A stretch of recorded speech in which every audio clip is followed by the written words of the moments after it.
The New England Patriots have been surrounded by a lot of controversy in the 21st century, from outright cheating scandals such as Deflategate and Spygate, to more alleged suspicious activity, to other controversial moments in the NFL that ended up changing rules, and there's just a reputation that's come to be attached to the New England Patriots of a lot of controversy.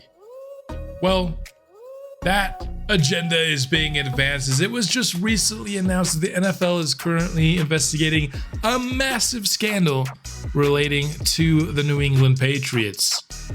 A scandal so massive that they're not even telling us any details, although many have ventured to start guessing what might be involved here.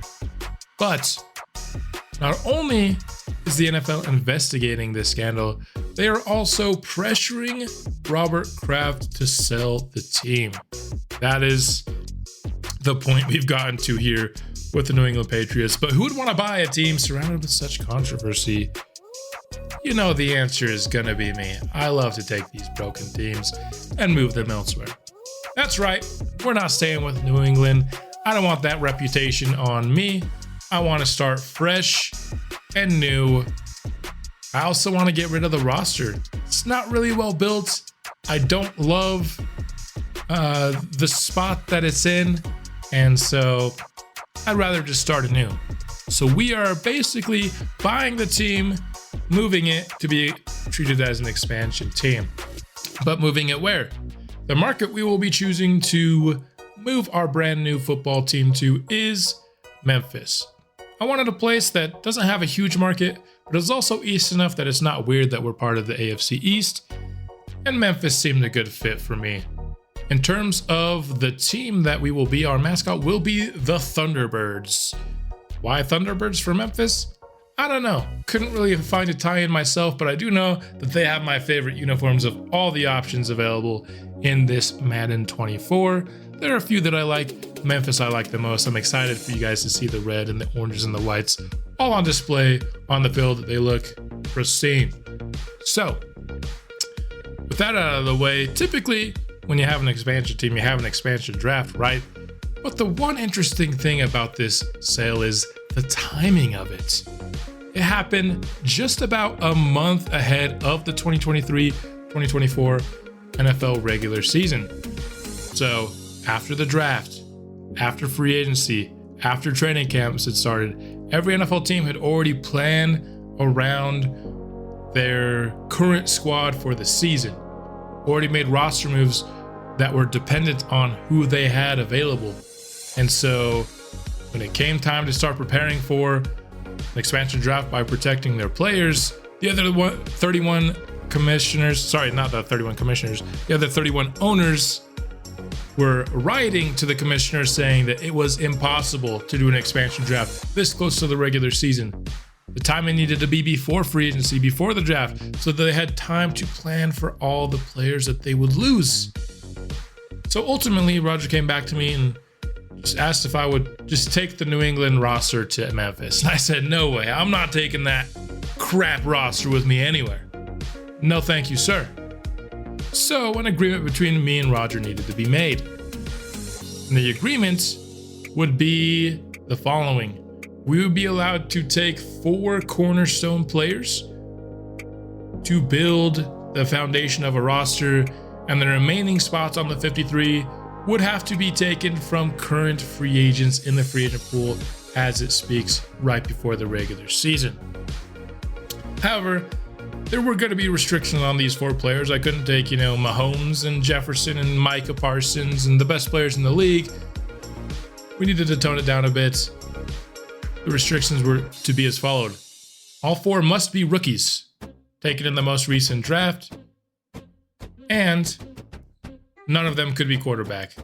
The teams that made moves surrounding quarterback, that was just too big of a loss to ask them to lose who they were projecting to be their starter a month out from the season, which was a fair compromise for us. And so we would get our pick of the litter of all of the rookies that weren't quarterbacks, and then we'd have scrubs throughout the rest of the roster. So With all that settled, it came time to start doing the research as to who would be the cornerstone pieces of the Memphis Thunderbirds in year one. The one thing I failed to mention is that our 4 cornerstone pieces needed to be 2 offense and 2 defense. I have 4 finalists for each side of the ball, so let's go through them now. Starting here with Christian Gonzalez, who is a nice young corner, 21 years old, 6'2", 201 pounds. So he has the youth, he has the athleticism with that size and that speed as well.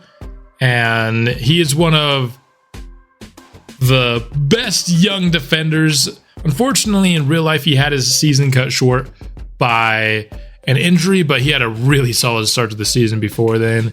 And I think he's an elite caliber corner prospect for us. Has star dev, which is what all but one defender, to my knowledge, has in Madden 24 currently. The other corner that is really good is Witherspoon here out of Seattle, 83 overall. He's definitely the better player season 1. His man coverage is higher. His zone coverage is higher. Better tackler, which he is in real life as well. The thing with Witherspoon, he's a year older, he's a bit shorter, he's a bit slower. So the debate between Gonzalez and Witherspoon is, do you take the athlete, the young guy with probably more upside, or do you take the guy who's ready to be a corner 1 right now and just say he's definitely athletic enough, which he certainly is. Devin Witherspoon would be an awesome pick.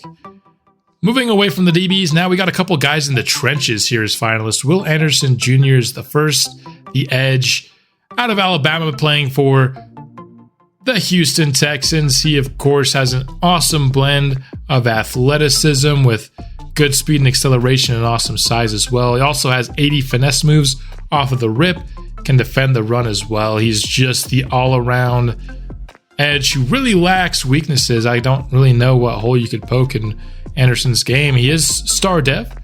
That is something worth noting.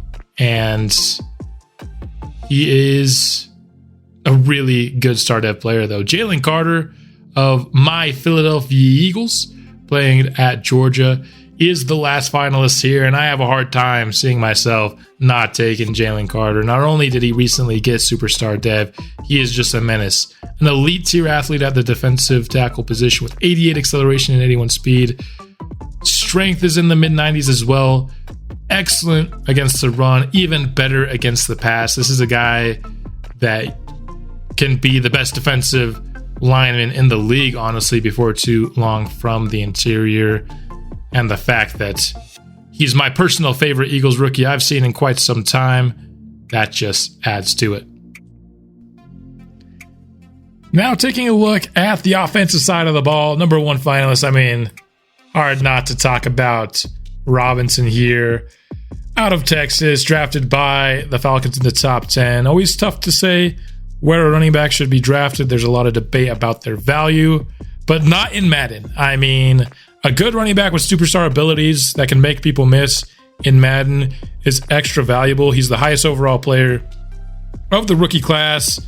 And just like I said, the difference a good running back can make in CPU versus CPU on this game is absolutely worth spending one of just 2 of our offensive core slots on a running back. Zay Flowers, 83 overall, really solid route runner. Has good speed as well. After the catch is great with that 89 juke move. There's really not much not to like about his game. Release isn't great, but for, starting out as a rookie, it's really not bad at all. He's a little bit undersized, I'll say that. That's kind of maybe the only knock you could say about him. But just an absolute playmaker with the ball in his hands. I mean, pairing Zay Flowers and Bijan Robinson just gets you a little bit excited. He could be that wide receiver 1 for the entirety of a franchise. You just probably need to put a bigger body jump ball guy next to him, and you're doing solid. And so Zay Flowers definitely under heavy consideration. Jackson Smith and Jigba here. He has superstar dev. He and Bijan the only offensive players with it, of my knowledge, of course, excluding quarterbacks. And so that's going to give him an edge. Although I will say a point against him. It might sound silly, but he doesn't have his face scanned, and I know that shouldn't really play a factor, but I've always been kind of a sucker for aesthetic things. You know, I'm the guy that buys the COD skins and gets my players all decked out in gear. And so when I have a real player on my team, I like him to actually look like a real person and not like some Madden generated dude. But that being said, really good receiving prospect, good route runner, good hands, all the stuff you're looking for in a wideout. Last up here is Paris Johnson here for the offense. Really good offensive lineman, has good athleticism. He's pretty well balanced in his pass blocking and his run blocking, only 2 ratings in the yellow total. And I really love the idea in Madden of investing early on the offensive line. It's a position that takes forever to develop, and investing early there, that's when you're going to get the gains, because it takes them longer to get good, so you have to make that pick early. So Johnson on the short list for sure as well.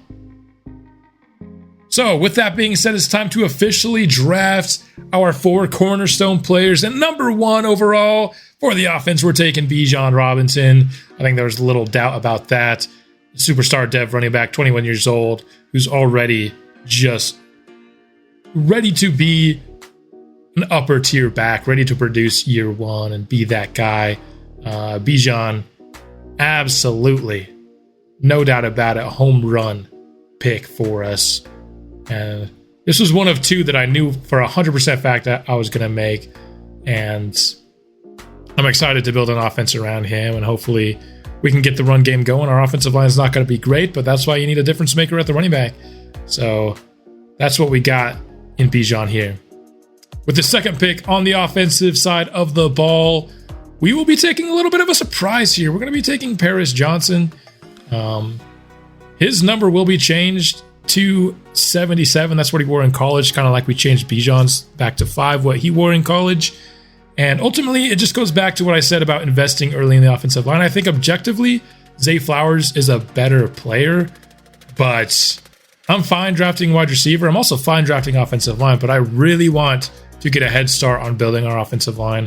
I want to get our offensive line set within our first 2 years if I can help it. And so Paris Johnson is going to be a big help in getting that done. He's also a good player. Just because I'm saying Zay Flowers was maybe objectively a better player doesn't mean I'm not high on Paris Johnson. I think he's got everything you want in a good offensive lineman. With the first pick on the defensive side of the ball, we will go with Jalen Carter. This was the other one that was just a no doubt about it pick. He was my favorite player in the last draft class in real life. Fell to my favorite team, the Eagles, for reasons that we all know, but has just been an absolute menace in real life. Been my favorite Eagles rookie to watch, and I was really looking for a franchise series that would give me an excuse to play with Jalen Carter and Bijan Robinson. This is what I came up with, and that's, if Jalen Carter's one of the purposes of doing this series, then yeah, we're gonna take him, no doubt about it. Insane athlete, great power rusher, and can block.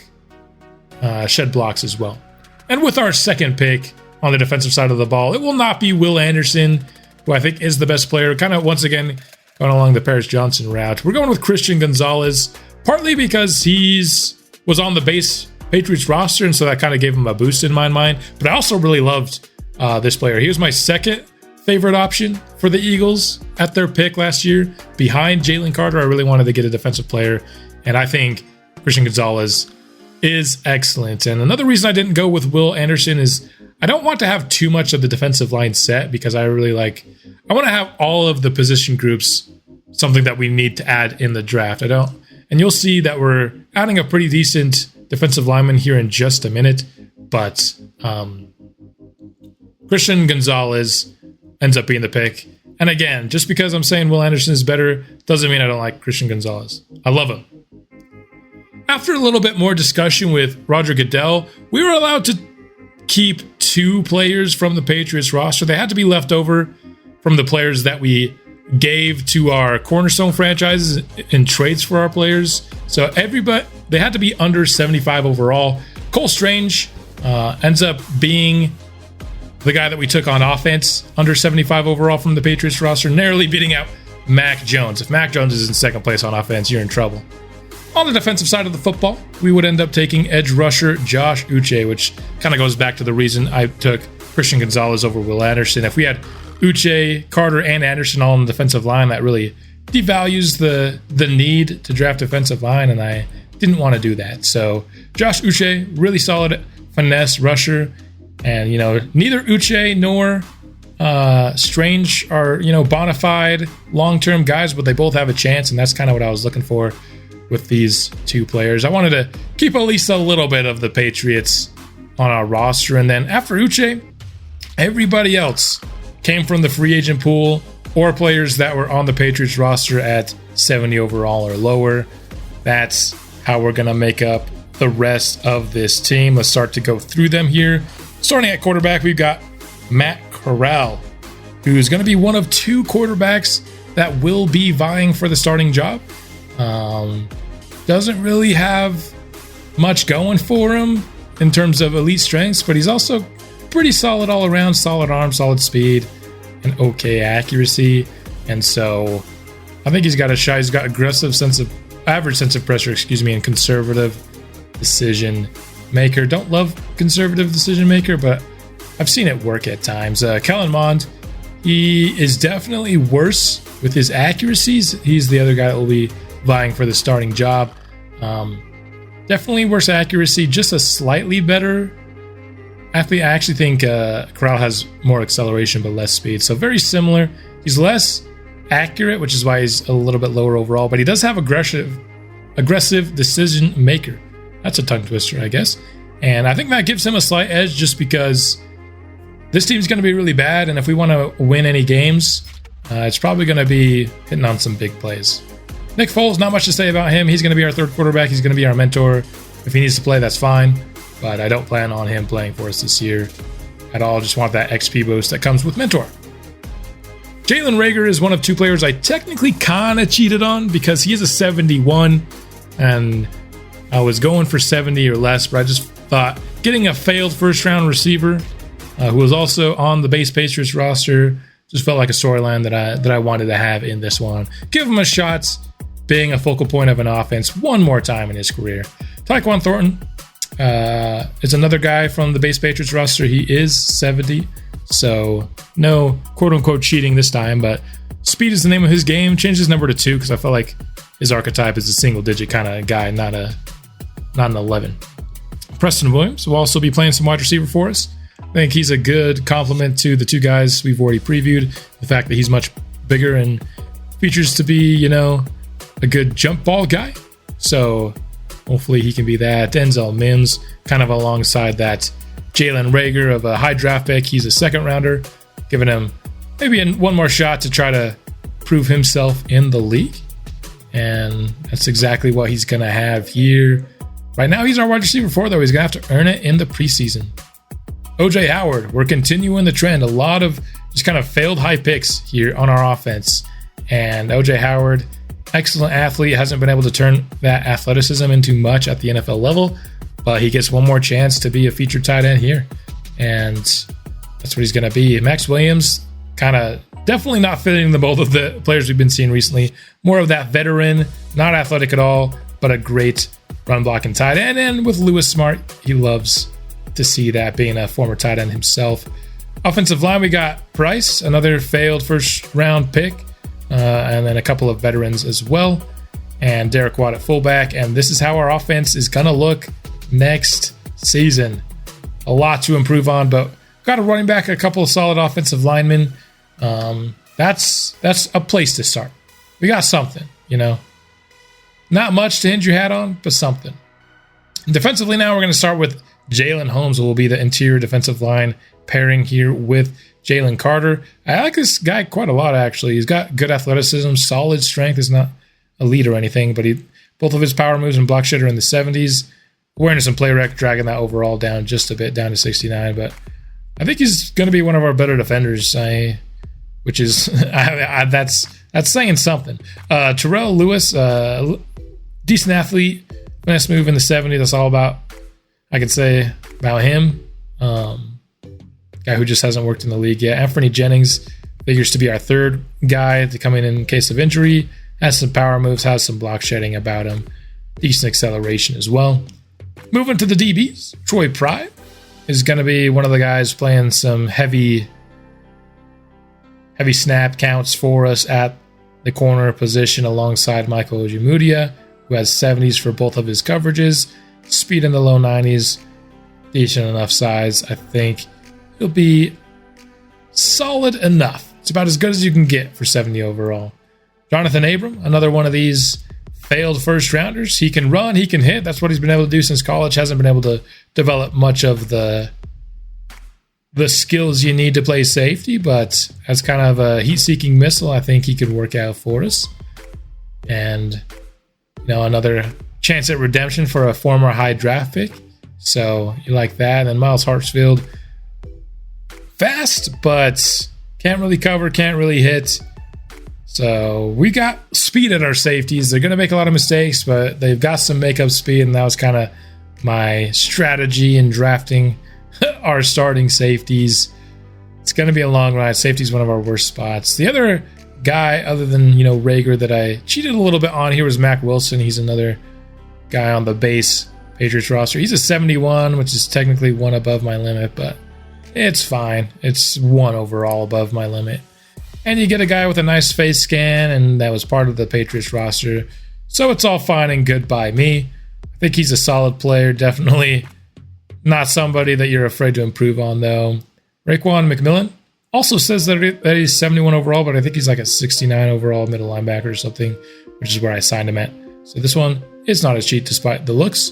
But anyway, decent enough athlete, can stop the run. Terrible in coverage, though, so probably going to allow a lot of stuff over the middle this year, I think.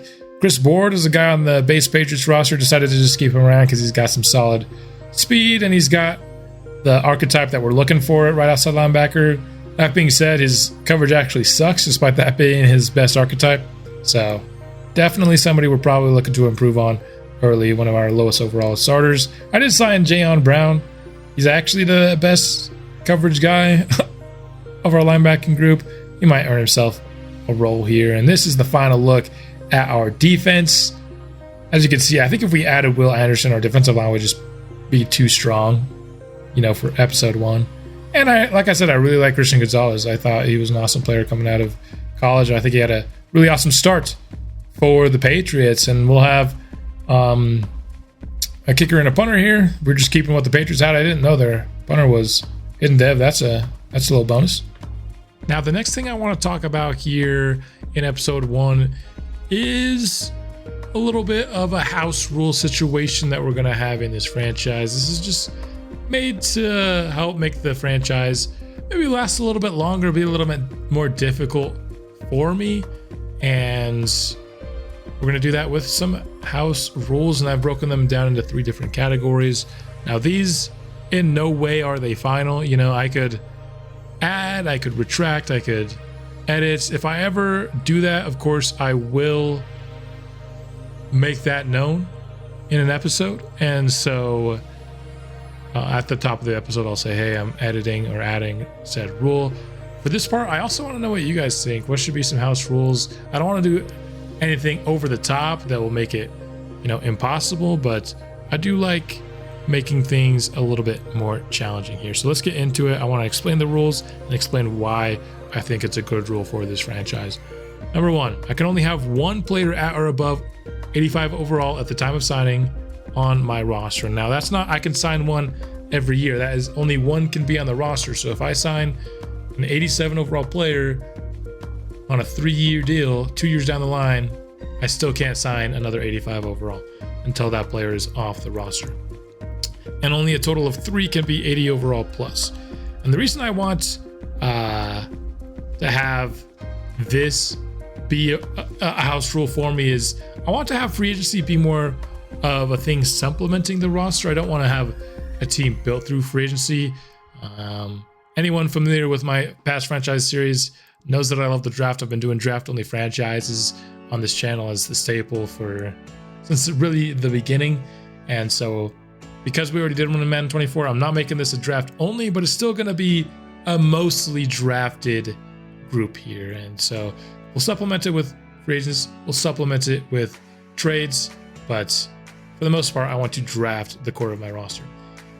Secondly, here we're only negotiating with players with yellow interest or higher in free agency. You know, their little interest meter depending on how we fit with their desires.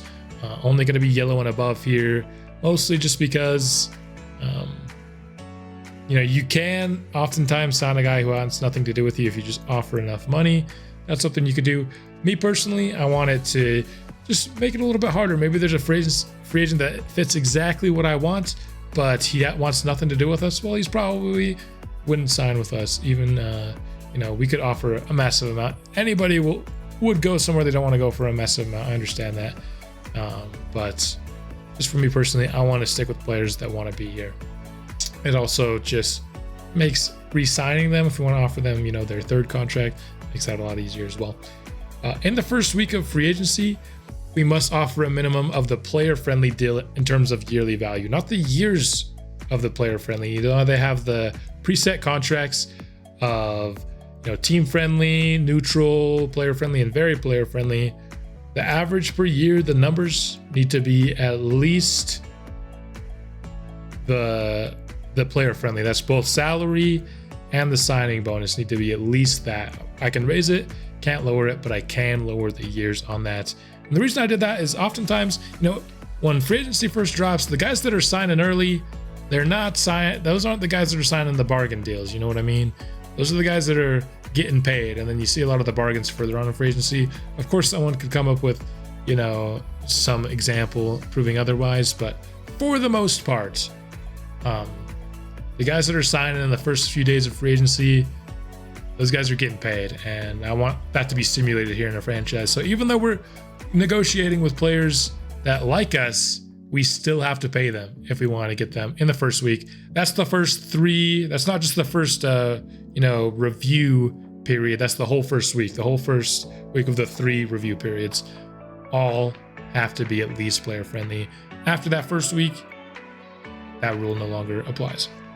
Draft wise, I have 2 draft rules right now. Not allowed to view mock draft 4 or 5 prior to the draft.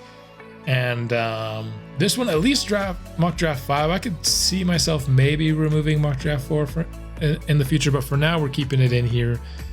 It's just way too predictive of what will actually happen in the draft. Like, unless you have a high pick and you go off of the mock draft early, it's almost going to go pick for pick for the entirety of the mock draft. And to me, that's just too much knowledge. I like to have a little bit of mystery in the class. You know, I like to, maybe I like somebody that's ranked 30th, and normally I would trade up to 20 to get him to make sure I got him. But actually, I find out in mock draft 5 that he's going at 19. You know what I mean? And so that changes my knowledge of knowing where I want to get him. And it just increases the likelihood that I might get sniped. And I do want the ability to maybe get sniped and be like, oh, I was planning on getting this player all along, but they were taken right in front of my eyes. I feel like that it happened one time in my Saints franchise, and it threw me for a loop. All the guys I wanted were gone. I had no idea what to do. And it kind of made the draft fun. It wasn't as good of a draft as I thought it could be, but it made the draft fun.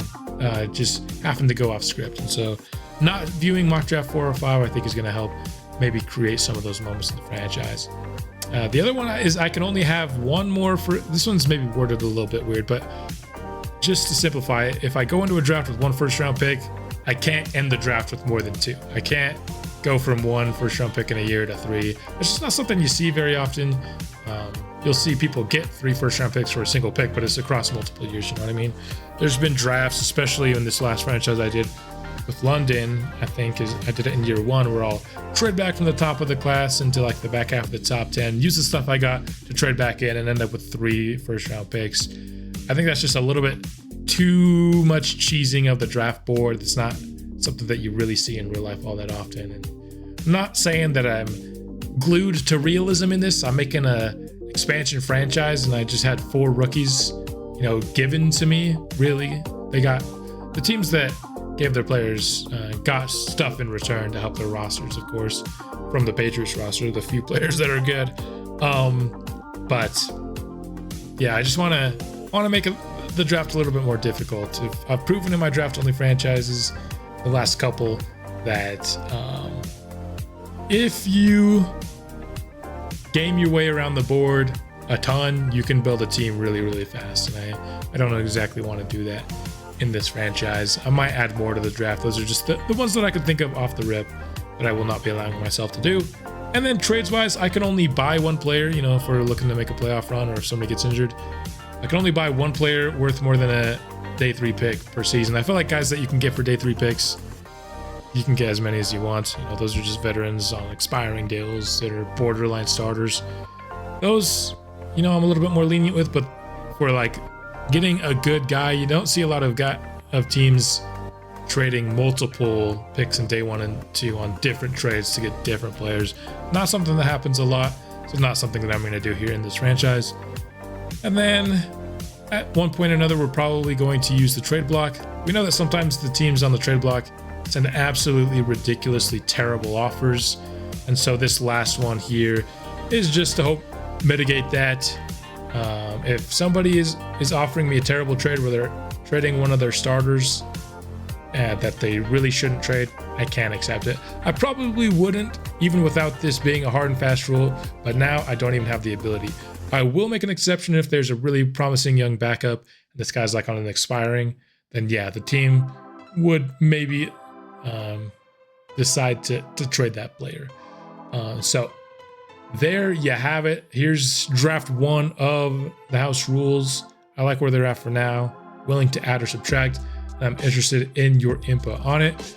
There's just one last thing I want to talk about before we really hop into season 1 of this franchise that I'm very, very excited for. And the next bit of news here is that this will be a CPU versus CPU gameplay franchise. The games that we play will really be watched in the method that you're kind of seeing here right now, where I will not actually be controlling the players. It will be whatever the playbook and the players' traits and their ratings will dictate how they play. This is my preferred method of playing franchise mode. Those familiar with the channel know that by now, but in case you're new, I just like to give a brief explanation why. And the reason is that I think franchise mode is much more fun for me, like playing GM, building the roster, you know, showing how I can beat a CPU is not really my favorite part about playing franchise mode. It's always been playing GM. If you like more gameplay series, you know, I have the London Black Knights, did that. We won the Super Bowl in year 3, and I just think at some point I like to just focus on the roster building and not so much on the gameplay. And that's what we're going to be doing in this series. And that is mostly it for this introductory episode of a brand new series. I am about as excited as I've ever been for a Madden series, and I think this will be our best one yet. And just look at these unis. I think these look a lot like the throwback Bucks unis. I did do the training camp. I will say, though, I will not be doing the drills throughout the season. I don't want to get the dev upgrades that way. It's a fun ad, and I'm glad they did it, but I feel like I want the dev ups to be more merit-based than practice-based. And then the last thing I'll say is in preseason, I watched the games, didn't have time to really put them in this episode, but I did make a couple of starting changes off of it. Anthony Jennings will be starting at edge. I think he had a really solid postseason, and Max Williams will get the starting nod over OJ Howard, who's injured anyway, but Max Williams would have started regardless. So there you have it. Training camp done. Preseason done. This team is ready to roll, and I am uber excited to get season 1 started here. We'll go through it pretty quickly, as I often do in season 1 of brand new franchises. I'd like to start getting this team put together. But that's all I've got for this episode. I hope you enjoyed it and you're as excited as I am about this new series. Episode 2 starting up the season will be coming out soon, and until then, go Thunderbirds!